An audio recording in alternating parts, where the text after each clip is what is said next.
ശ്രീജിത് പണിക്കർ, ഇത് വ്യക്തിപരമായിട്ടുള്ള പരാമർശമായിട്ട് മാത്രം ഇപ്പോൾ കണ്ടാൽ മതി എന്നല്ലേ? ഈ രണ്ട് നേതാക്കളുടെയും ഉപരാഷ്ട്രപതിയുടെയും സുരേഷ് ഗോപിയുടെയും വ്യക്തിപരമായ പരാമർശങ്ങൾ വന്നു. അതുകൊണ്ടാണ് BJP ഇത് ഏറ്റെടുക്കാത്തത്. അതോ ഇതിന് പിന്നിൽ BJPയുടെ കൈകൾ ഉണ്ടോ? BJP നേതാക്കൾ പരസ്യമായിട്ട് പ്രതികരിക്കാൻ മടിക്കുന്നു, അതങ്ങനെയായിരിക്കും. പക്ഷേ നീക്കം പെരുന്നയ്ക്കെതിരെ നടക്കുന്നുണ്ട്. കാരണം സുകുമാരൻ നായർ അവിടെ നിന്ന് മാറിയാലേ പെരുന്നയിലേക്കൊരു പ്രവേശനം BJPക്ക് കിട്ടുകയുള്ളൂ എന്ന തിരിച്ചറിവിൽ. അല്ല, പെരുന്നയിലേക്ക് BJPക്ക് ഒരു പ്രവേശനം കിട്ടിയത് കൊണ്ട് എന്തെങ്കിലും ഒരു അഡീഷണൽ ഗുണം ഉണ്ടാക്കാനായിട്ട് അവർക്ക് സാധിക്കുമെന്നൊന്നും ഞാൻ കരുതുന്നില്ല. ഇപ്പോൾ തന്നെ കേരളത്തിലെ രാഷ്ട്രീയ രംഗത്തുള്ള പൊതുവെയുള്ള ഒരു അസംഷൻ എന്ന് പറയുന്നത് അപ്പർ കാസ്റ്റ് ഹിന്ദുസ്, പ്രത്യേകിച്ച് നായർ വിഭാഗത്തിലുള്ള ആൾക്കാർ BJP ആയി കഴിഞ്ഞു എന്നാണ്. നമ്മളിപ്പോൾ ഇലക്ഷൻ അനാലിസിസ് ഒക്കെ നോക്കുന്ന സമയത്ത് ആൾക്കാരെല്ലാവരും ആ രീതിയിലത്തേക്കുള്ള അഭിപ്രായം പറയുന്നുണ്ട്. പിന്നെ അങ്ങനെയുള്ള ആൾക്കാർക്ക് കൂടുതലായിട്ട് വോട്ട് കിട്ടുന്ന സ്ഥലങ്ങൾ എവിടെയാണ്, അവരുടെ ചിന്ത എങ്ങനെയാണ്, അവർ ഏത് രീതിയിലത്തേക്ക് വോട്ട് മാറ്റും തുടങ്ങിയ കാര്യങ്ങളുമായി ബന്ധപ്പെട്ടിട്ടാണ് ഈ ചർച്ചകളൊക്കെ തന്നെ നടക്കുന്നത്. അപ്പോൾ അതുകൊണ്ട് ആ രീതിയിലുള്ള ഒരു ഗ്രൂപ്പിനെ ഇനി പ്രത്യേകിച്ച് ക്യാൻവാസ് ചെയ്യാനായിട്ട് BJPക്ക് ഒരു ടാർഗറ്റഡ് ആയിട്ടുള്ള ഒരു ശ്രമം ഉണ്ടാകണമെന്ന് ഞാൻ കരുതുന്നില്ല. ഒരുപക്ഷെ അവർ ആ ഫോക്കസ് കൂടുതൽ ശ്രദ്ധിക്കേണ്ടത്, ഒരുപക്ഷെ കേന്ദ്രീകരിക്കേണ്ടത് SNDP വിഭാഗത്തിനെ ആയിരിക്കാം.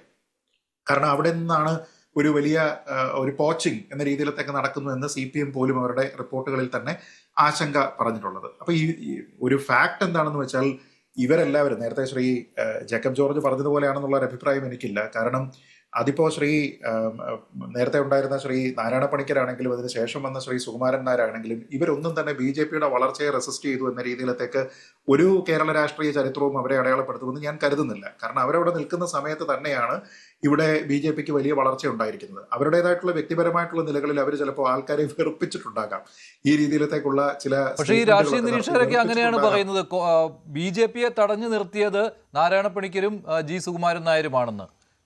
അതെങ്ങനെ ഞാൻ പറയട്ടെ ശ്രീജിത്ത് പണിക്കരെ, ഞാൻ പറയാം. അത് രാഷ്ട്രീയം എന്നത് വ്യക്തിപരമല്ലേ? ഒരു സമുദായം, ഞാൻ നേരത്തെ പറഞ്ഞല്ലോ, പള്ളിയിലെ അച്ഛനോ പള്ളിയിലെ ബിഷപ്പോ പറഞ്ഞാൽ ഏതെങ്കിലും ഇടവകക്കാരൻ ഏതെങ്കിലും പാർട്ടി ചേരുവോ? ചേരത്തില്ല. ഒരു സമുദായം അങ്ങനെ ഞാൻ സാമാന്യവൽക്കരിക്കുകയായിരുന്നു. വെള്ളാപ്പള്ളിയും സുകുമാരൻ നായരും ആവുന്നു നോക്കിയിട്ടും BD സതീശനെ ഒന്നും ചെയ്യാൻ പറ്റിയില്ലല്ലോ എന്ന് ഞാൻ പറയുകയാണ്. അല്ല, അതാണ് എന്റെ പോയിന്റ്. അതായത് അവർക്കൊരാളിനെ തളർത്താൻ കഴിയില്ല എങ്കിൽ അവർക്കൊരാളിനെ വളർത്താനും. പക്ഷേ ശ്രീകുമാർ സാറിന്റെ നിലപാട് അതാണോ എന്ന് കൂടി ചോദിക്കട്ടെ. ശ്രീകുമാർ, താങ്കളുടെ നിലപാട് അതാണോ? അല്ല ശ്രീ മഞ്ജുഷേ, എല്ലാവർക്കും അറിയുന്ന കാര്യമാണ് കേരളത്തിലെ NSSന്റെ നിലപാട് എപ്പോഴും BJP വിരുദ്ധമായിരുന്നു, തർക്കമില്ലാത്ത കാര്യമാണ്. പക്ഷേ BJPയെ തടഞ്ഞു നിർത്താൻ കഴിഞ്ഞു എന്നുള്ളതാണ്. BJPയെ തടഞ്ഞു നിർത്താൻ NSS നേതൃത്വത്തിന് കഴിഞ്ഞിട്ടുണ്ടോ എന്നാണ്. G Sukumaran Nair BJP വിരുദ്ധനാണല്ലോ. അല്ല, തടഞ്ഞു നിർത്തുക എന്ന് വെച്ചാല് അങ്ങനെ തടഞ്ഞു നിർത്തുക എന്നുള്ളത് ഞാൻ യോജിക്കുന്നില്ല. കാരണം വെച്ചാല് ഇത്തവണ UDFനെ തടഞ്ഞു നിർത്താൻ ശ്രമിച്ചില്ല, എന്നിട്ട് നടന്നില്ലല്ലോ. അതല്ല, കാരണം വെച്ചാല് BJPയോട് താല്പര്യം ഇല്ലാത്തതുകൊണ്ട് NSSും BJPയും തമ്മില് ഉള്ള ചില അസ്വാരസ്യങ്ങളുണ്ട്. അതില്ലെന്ന് പറഞ്ഞിട്ട് കാര്യമില്ല. കാരണം NSSൽ ഒരുപാട് BJPക്കാരുണ്ട്. പക്ഷെ എപ്പോഴായാലും NSSന്റെ ഏത് നേതൃതലങ്ങളിലായാലും ശരി BJPക്കാർക്ക് വലിയ പ്രാധാന്യമില്ല, തർക്കമില്ലാത്ത കാര്യമാണത്. അത് തന്നെയാണ് ഇപ്പൊ ഈ സുരേഷ് ഗോപിയുടെ പ്രശ്നങ്ങളാണെങ്കിൽ ഇപ്പൊ ഈ CP രാധാകൃഷ്ണൻ അദ്ദേഹം ഉപരാഷ്ട്രപതി ആകുന്നതിന് മുമ്പ് അദ്ദേഹം NSS ആസ്ഥാനത്ത് പോയിരുന്നല്ലോ, പോയിട്ടുണ്ട്. കാരണം ഒരുപാട് ചർച്ചകളൊക്കെ നടത്താൻ വേണ്ടി പോയിട്ടുണ്ടെന്നാണ് എൻ്റെ ഒരു അറിവ്. അപ്പൊ അതൊക്കെ വേറെ വിഷയങ്ങളാണ്. ഇപ്പോഴത്തെ വിഷയം എന്താണെന്ന് വെച്ചാല് ഇതില് ശ്രീ CP രാധാകൃഷ്ണൻ പറഞ്ഞൊരു കാര്യത്തില് ഒരു വിഷയമുള്ളത് അവിടെ മറ്റേ ഒരാള് കാണാൻ ചെല്ലുമ്പോൾ തടയുന്നതിനോട് യോജിക്കുന്നില്ലെന്നുള്ളതാണ്. പക്ഷെ NSSന്റേതായ ന്യായീകരണം ഞാൻ അതാ പറഞ്ഞത് നരസിംഹറാവുവിന്റെ കാലത്തൊട്ടുണ്ട്.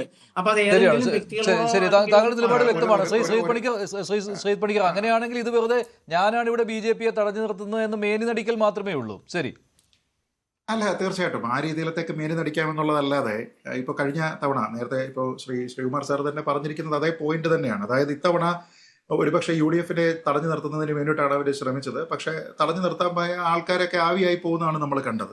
ഇവിടുത്തെ ഒരു പ്രധാനപ്പെട്ട കാര്യം, ഇതിൽ ജെനുവിനായിട്ടുള്ള കൺസേൺസ് ഉണ്ടോ എന്ന് ചോദിച്ചാൽ ഉണ്ട്. ഇല്ല എന്ന് നമുക്ക് പൂർണ്ണമായിട്ട് പറയാൻ കഴിയില്ല. കാരണം ചില ആൾക്കാരെ സംബന്ധിച്ചിടത്തോളം ഒരു വ്യക്തിയുടെ അന്ത്യവിശ്രമ സ്ഥലം അല്ലെങ്കിൽ സ്മൃതി മണ്ഡപം എന്നൊക്കെ പറയുന്നത് ആനിമൽസ് ഒന്നും തന്നെ അങ്ങനെ കയറേണ്ടതല്ല, പ്രത്യേകിച്ച് നായകളൊന്നും തന്നെ അങ്ങനെ കയറേണ്ടതല്ല എന്ന രീതിയിലത്തേക്ക് അതിനൊരു പവിത്രതയുണ്ട് എന്നൊക്കെ ചിന്തിക്കുന്ന ആൾക്കാരുണ്ട്. അത് പല സ്ഥലങ്ങളിലുമുണ്ട്, പ്രത്യേകിച്ച് ഹിന്ദു കൾച്ചറിൽ പല സ്ഥലങ്ങളിൽ ആ കാര്യമുണ്ട്. അപ്പൊ അതുകൊണ്ട് എന്താ ചെയ്യേണ്ടത്? NSS ഇങ്ങനെ ഓരോ തവണ, അതായത് അതിപ്പോ സുരേഷ് ഗോപി വേറൊരു വിഷയമാണ്.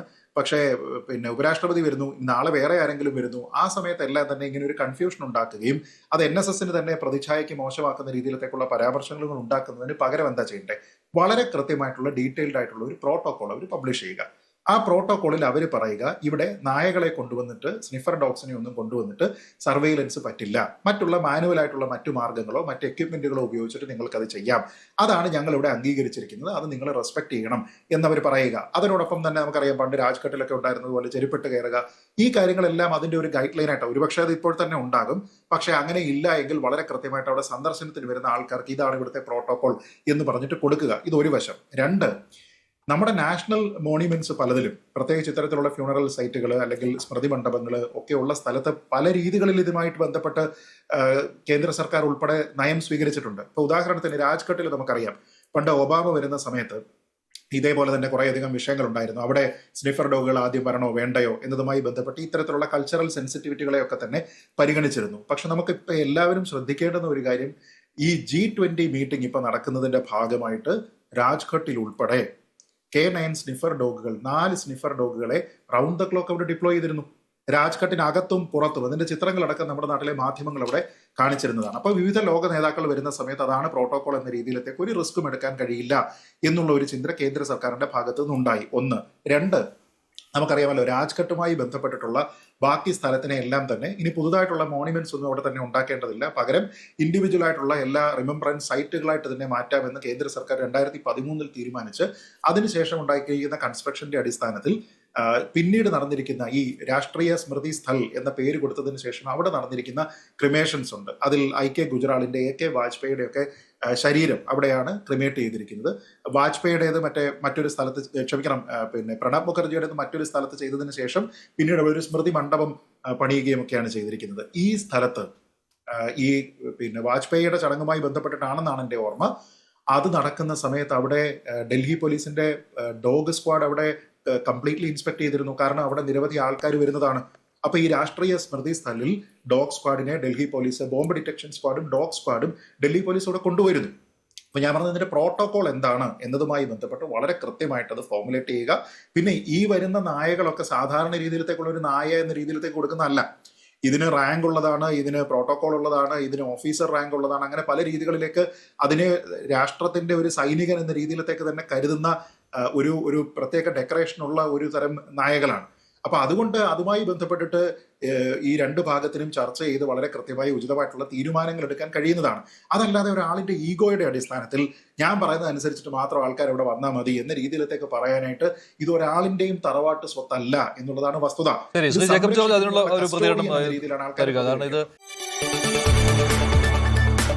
കൂടുതൽ വാർത്തകൾക്ക് news 18 Keralam YouTube channel subscribe ചെയ്യുക.